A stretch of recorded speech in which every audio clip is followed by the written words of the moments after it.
Morning students, how are you? I hope you all good. So dear students, आज मैं आपको हिंदी व्याकरण पढ़ाऊंगी. और हिंदी व्याकरण में जहाँ तक आप सबको पता है कि मैंने जो है विलोम शब्द तक पढ़ाया हुआ है, क्रिया तक पढ़ाया हुआ है. और आज मैं आपको पर्यायवाची शब्द पढ़ाऊंगी. ठीक है, जो पहले मैं आपको बताऊंगी, समझाऊंगी, उसके बाद मैं अभ्यास कार्य को कंप्लीट कराऊंगी. तो आप लोग वीडियो ज़रूर देखिए, सीखिए, समझिए. ठीक है,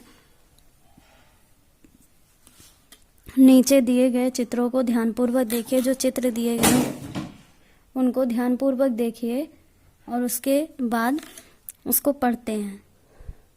ठीक है, पहला यहाँ चित्र क्या बना हुआ है? आँख का चित्र बना हुआ है. आँख जिससे हम देखते हैं, इंग्लिश में इसको क्या बोलते हैं? आईज. तो ये आँख है. आँख को हम क्या बोल सकते हैं? नेत्र और चक्षु. दूसरा पिक्चर है घर का.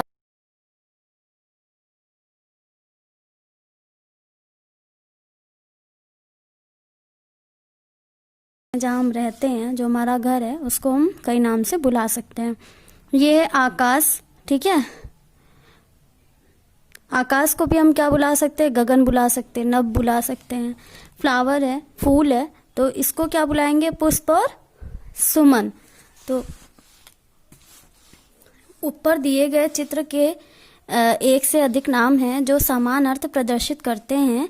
ये पर्यायवाची शब्द, ऊपर जो चित्र हैं उनके कुछ नाम कुछ उससे मिलते जुलते नाम दिए गए हैं. एक से अधिक नाम है और वो सारे नाम क्या कर रहे हैं? एक समान अर्थ प्रदर्शित कर रहे हैं, समान अर्थ बता रहे हैं उन चीज़ों के जो चीज़ पिक्चर में है.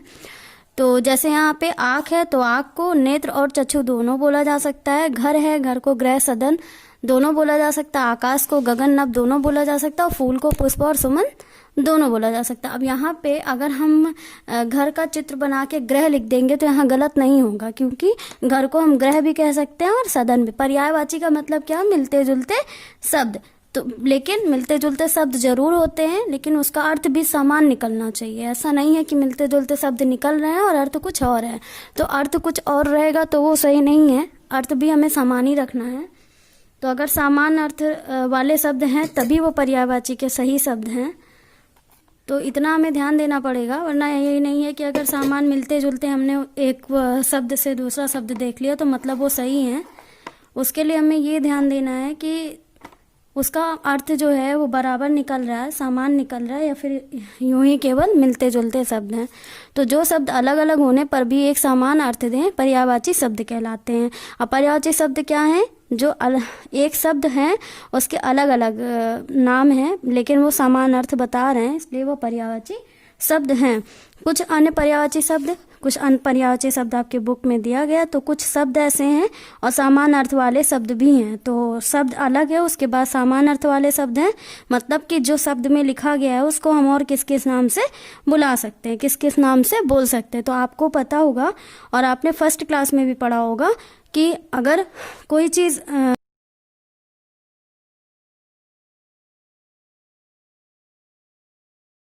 से होंगे जो अपनी मम्मी को माँ नहीं बुलाते, मम्मी बुलाते, मॉम बुलाते हैं, मम्मा बुलाते हैं, तो हम लोग इंग्लिश में बुलाते हैं ना, हम लोग इंग्लिश में बुलाते हैं. तो इसका क्या है कि हम पर्यायवाची अगर हम हिंदी में पहले के टाइम में क्या होता था, ज़्यादातर माता या जननी लोग बोलते थे, बहुत पहले के टाइम में. आज के टाइम में ये वर्ड नहीं सुनने को मिलता, क्योंकि कोई जल्दी नहीं बोलता. जननी है, माता है, लेकिन अर्थ जो है वो माँ का ही है दोनों में. बहुत बार आप लोगों ने सुना होगा, बहुत चीज़ों में सुना होगा. पानी है, पानी अगर हमको चाहिए होगा तो हम ये नहीं बोलेंगे हमको नीर चाहिए, हमको जल चाहिए. हम क्या बोलेंगे? हमको वाटर चाहिए या पानी चाहिए. तो दोनों का अर्थ सेम हुआ ना, वाटर मतलब पानी. तो चाहे हम वाटर मांगे चाहे पानी मांगे, मिलेगा हमको पानी ही. तो वैसे ही है जल. इसका मतलब इसकी जगह पे अगर हम जल बोल देंगे या नीर बोल देंगे तो गलत नहीं होगा, क्योंकि इसका पर्यायवाची शब्द मिलता जुलता शब्द है. अर्थ यही बता रहा है कि ये पानी के लिए बोला जा रहा है. ईश्वर भगवान, प्रभु, बहुत सारे लोग हैं, भगवान बोलते हैं, बहुत सारे लोग हैं प्रभु बोलते हैं, बहुत सारे लोग हैं गॉड बोलते हैं। तो ईश्वर का मतलब गॉड, इंग्लिश में हम गॉड जानते हैं इनको, और बहुत सारे लोग बोलते भी हैं।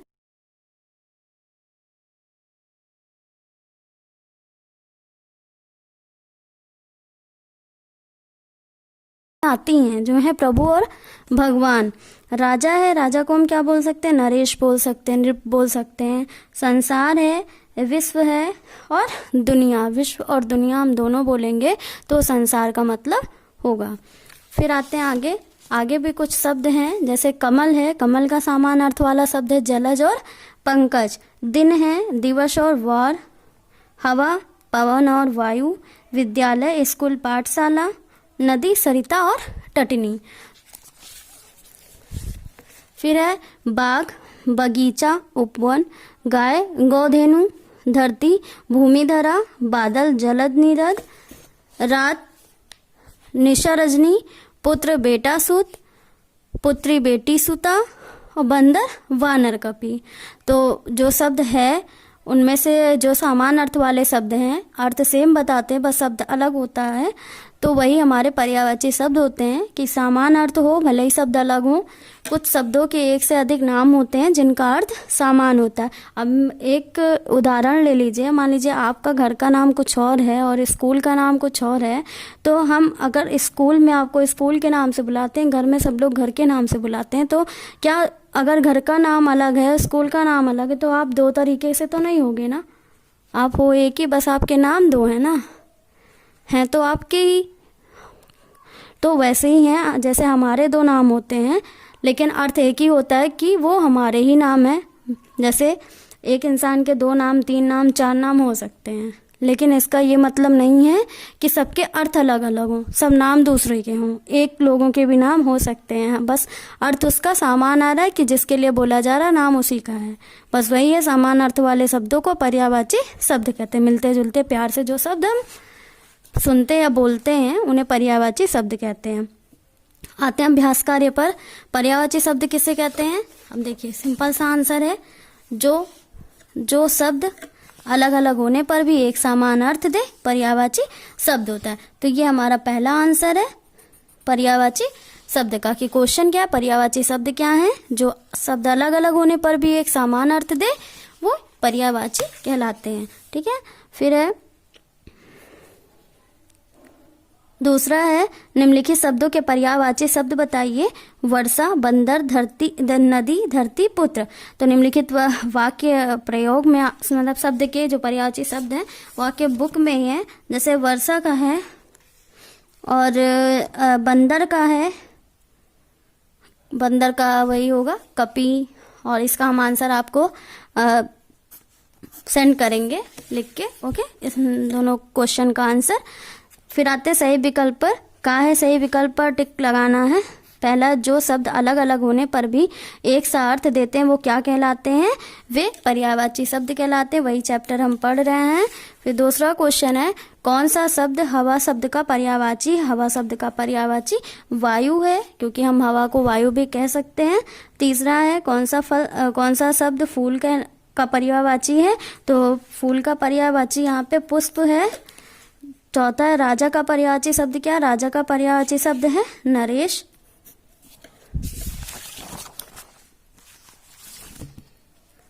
फिर खा है, उचित शब्दों से रिक्त स्थानों की पूर्ति कीजिए।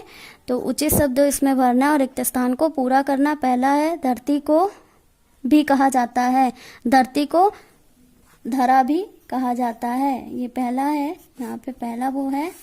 दूसरा है, बाघ का दूसरा नाम उपवन है, यहाँ पे लिखेंगे उपवन। तीसरा है, सदन का दूसरा नाम है, सदन घर का दूसरा नाम है, यहाँ लिखेंगे घर। चौथा है, माता का दूसरा नाम, यहाँ लिखेंगे फोर, जननी है। अगर हम माता को जननी या माँ कह के बुलाएंगे तो भी उसका मतलब माता ही निकलेगा, माँ ही निकलेगा, वो मम्मी के लिए ही बोला जा रहा। पांचवा है, रात को हम के नाम से भी जानते हैं, रात को हम रजनी के नाम से भी जानते हैं। फिर आते हैं गा पे। निम्नलिखित में से रंगीन शब्दों के पर्यायवाची शब्द लिख कर वाक्य फिर से लिखिए। तो ये जो लिखा हुआ है रंगीन शब्द, इसको हमें क्या करना है, इसके पर्यायवाची शब्द को लिखना और वाक्य फिर से बनाना। तो पहला, निधि की बेटी रिया है। तो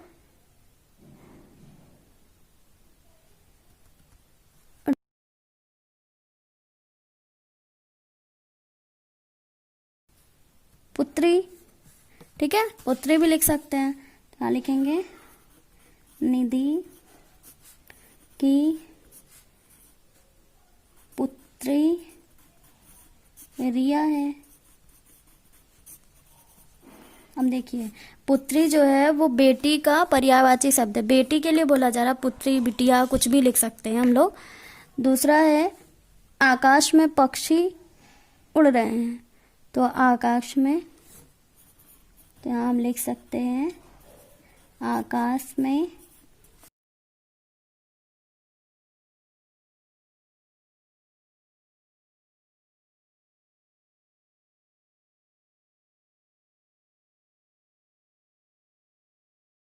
उड़ रहे हैं, या फिर पक्षी उड़ रहे हैं, या फिर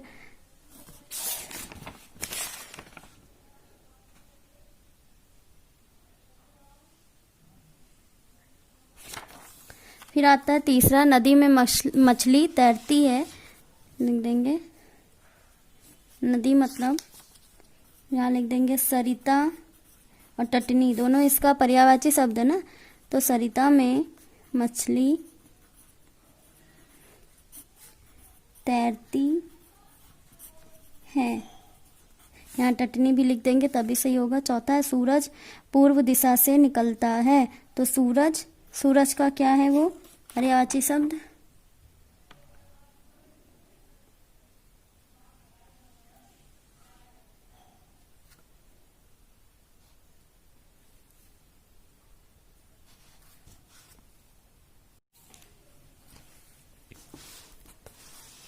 आकाश में खग उड़ रहे हैं, सरिता में मछली तैरती है। तो फिर है चौथा, सूरज पूर्व दिशा में निकलता है। तो सूरज का क्या लिखेंगे हम, दिनकर है, प्रभाकर है, ये सब सूरज का पर्यायवाची शब्द है। तो हम यहाँ पे एक लिख लेते हैं इस टाइम, दिनकर लिख लेते हैं, ठीक है। दिनकर पूर्व दिशा में निकलता है।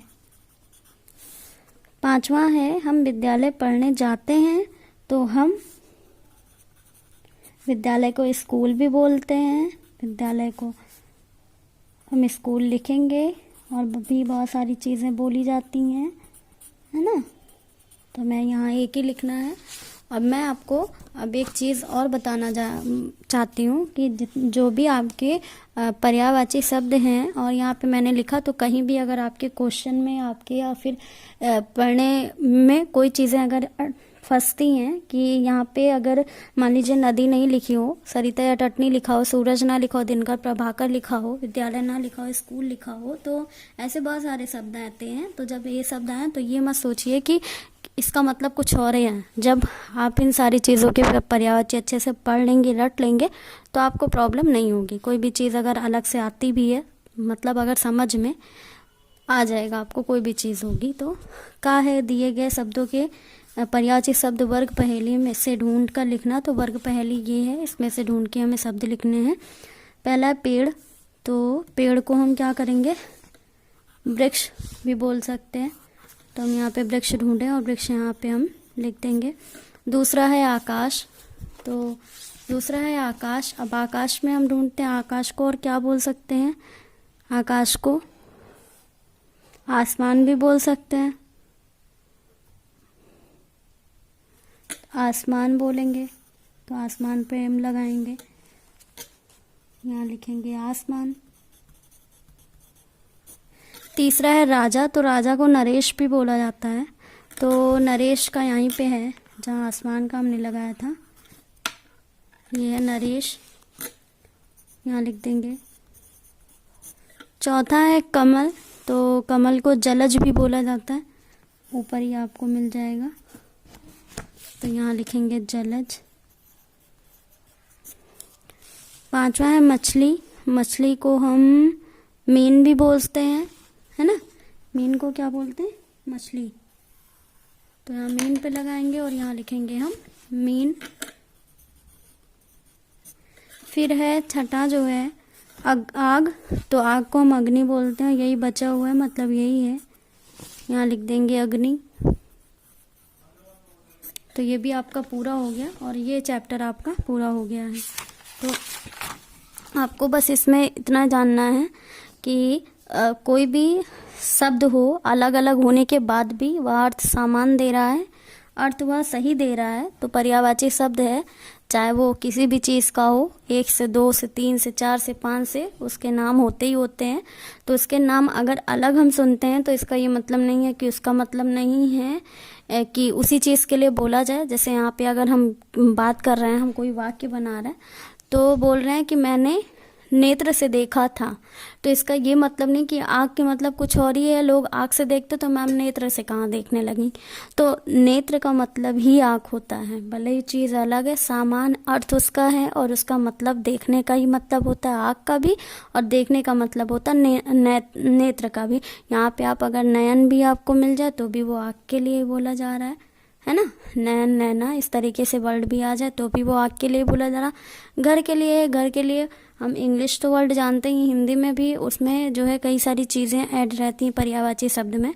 तो हम उसका मतलब, उसका अलग अलग नाम सुनते हैं लेकिन मतलब उसका सेम रहता है, मतलब कुछ अलग नहीं है, बस खाली नाम अलग है। तो नाम अलग होने के मतलब होने की वजह से हम कंफ्यूज हो जाते हैं कि किसके लिए ये बोला जा रहा है, लेकिन वो बोला सेम चीज़ के लिए ही जा रहा है, बस नाम उसका अलग हो जा रहा है। वैसे ही आकाश है, फूल है, मतलब आपकी बुक में जितना भी दिया गया माँ से लेके और बंदर तक, तो उसमें सारी चीज़ों के अलग अलग नाम दिए। और कुछ चीज़ें इनमें नहीं भी हैं, कुछ चीज़ें नहीं भी हैं, लेकिन बस नॉर्मल सी चीज़ें हैं, जितना आपके माइंड में आ सके और जितना आपके पेपर में, आपके क्लास में ज़रूरी है। तो आपको बस इतना ही याद करना, ज़्यादा इसमें कुछ नहीं करना। क्वेश्चन आंसर की पिक मैं आपको सेंड कर दूँगी, क्योंकि क्वेश्चन आंसर आपको लिखना पड़ेगा। इसमें इन सारी सामने लिखेंगे तो आप कंफ्यूज हो जाएंगे, इसलिए मैं इसको अलग से आपको क्वेश्चन आंसर लिख के दे दूँगी। बाकी आपको जो कॉपी में करना वो मैं बता दे रही हूँ। क्या है सही विकल्प आपको कॉपी बुक दोनों में करना है, और मैं वीडियो में भी बताती हूँ, उसके बाद भी मैं लिख के आपको बताती हूँ कि वर्क आपको कॉपी बुक दोनों में करना है, तो कन्फ्यूज़न नहीं होनी चाहिए। खा भी आपको कॉपी बुक दोनों में करना है, गा भी आपको कॉपी बुक दोनों में करना है। कोई भी चीज़ है नहीं समझ में आ रही है, रोक के वीडियो पहले देख लीजिए, अच्छे से समझ लीजिए। अगर वीडियो में भी नहीं समझ में आ रही है तो हमसे पूछ लीजिए, ठीक है। का है इसका भी आपको करना, पर्यायवाची शब्द जो है इसको भी आपको इसी से ढूंढ के ही करना था, बहुत इजी था, ढूंढ के मैंने इसमें लिख दिया है। तो आप पहले, आपका मन करे तो आप वीडियो को अच्छी तरीके से समझिए, पहले देख लीजिए, सब फिल कर लीजिए, उसके बाद बैठ के वर्क कंप्लीट करिए। वीडियो देखते देखते कर रहे हैं तो भी ठीक है, वीडियो नहीं देखते कर रहे हैं तो पहले बात आप वीडियो देख लीजिए, स्टोरी समझ लीजिए, सारे वर्क को फिल कर लीजिए रोक के वीडियो, उसके बाद आराम से बैठ के बुक लेके वर्क कंप्लीट करिए। इससे 2 बार आपका रिवीजन भी हो जाएगा। मैं कह रही हूँ पहले आप वीडियो देखिए, वीडियो देखते देखते बुक फिल कर लीजिए। जितने भी एक्सरसाइज हैं बुक में, जिस चैप्टर का हो रहा रीडिंग, उसको समझने के बाद सारे जो है जितने भी अभ्यास कार्य में आपको फिल करने हैं, सारा वर्क फिल कर लीजिए। वीडियो फिर नहीं भी देख रहे हैं, नहीं भी देखने का टाइम हो रहा है, जो भी प्रॉब्लम आती है उसके बाद, तो वो क्या करेंगे आप, जितना भी उसमें वर्क फिल किए रहेंगे उसको आप सेकेंड टाइम अपने कॉपी में लिखेंगे। फर्स्ट या सेकेंड टाइम लिखते लिखते आपको काफ़ी सारी चीज़ें ऐसी हैं जो माइंड में आ जाएंगी, और काफ़ी सारी चीज़ें ऐसी हैं जो आपको समझ में आने लगेंगी। तो बस वही है कि जैसे वीडियो आप देख रहे हैं, वर्क करने के लिए आपको पुश करना पड़ रहा है, अब जितनी देर आप लिख रहे हैं उतनी देर वो वीडियो फालतू में चल रही है, या फिर रोक दे रहे हैं तो फिर वो दोबारा से फिर से वो सर्कल ले रहा है, या दोबारा से फिर से चलने में प्रॉब्लम हो रही है।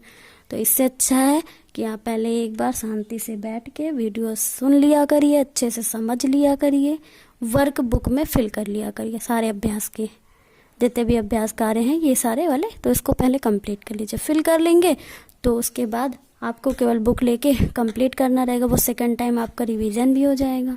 एक बार आपने वीडियो में रिवीजन किया, फिर एक बार उसको लिखते टाइम रिवीजन हो रहा है, दोनों चीज़ें हो जाएंगी। आप वीडियो रोक रोक के भी करते हो, अगर आप पूरी वीडियो देख के वर्क कर रहे हो तो उन बच्चों के लिए तो कोई प्रॉब्लम नहीं है, कर सकते हैं। लेकिन जिनको हड़बड़ी में या किसी प्रॉब्लम की वजह से पूरी वीडियो नहीं मिल रही है तो वो ये करेंगे, ठीक है। तो पहले स्टोरी समझना ज़रूरी है, स्टोरी समझ लीजिए, एक्सरसाइज आपकी स्टोरी से ही होती है। तो पहले आपको स्टोरी समझ में आ जाएगी तो आपको कोई प्रॉब्लम नहीं होगी एक्सरसाइज करने में। उसके बाद आपको जब टाइम मिलता है, जब फ़ोन मिलता है, तो आप उस एक्सरसाइज को फिल कर सकते हैं। इसीलिए जब आप पहले से फिल करे रहेंगे तो आपको बुक से कंप्लीट करना रहेगा, है ना।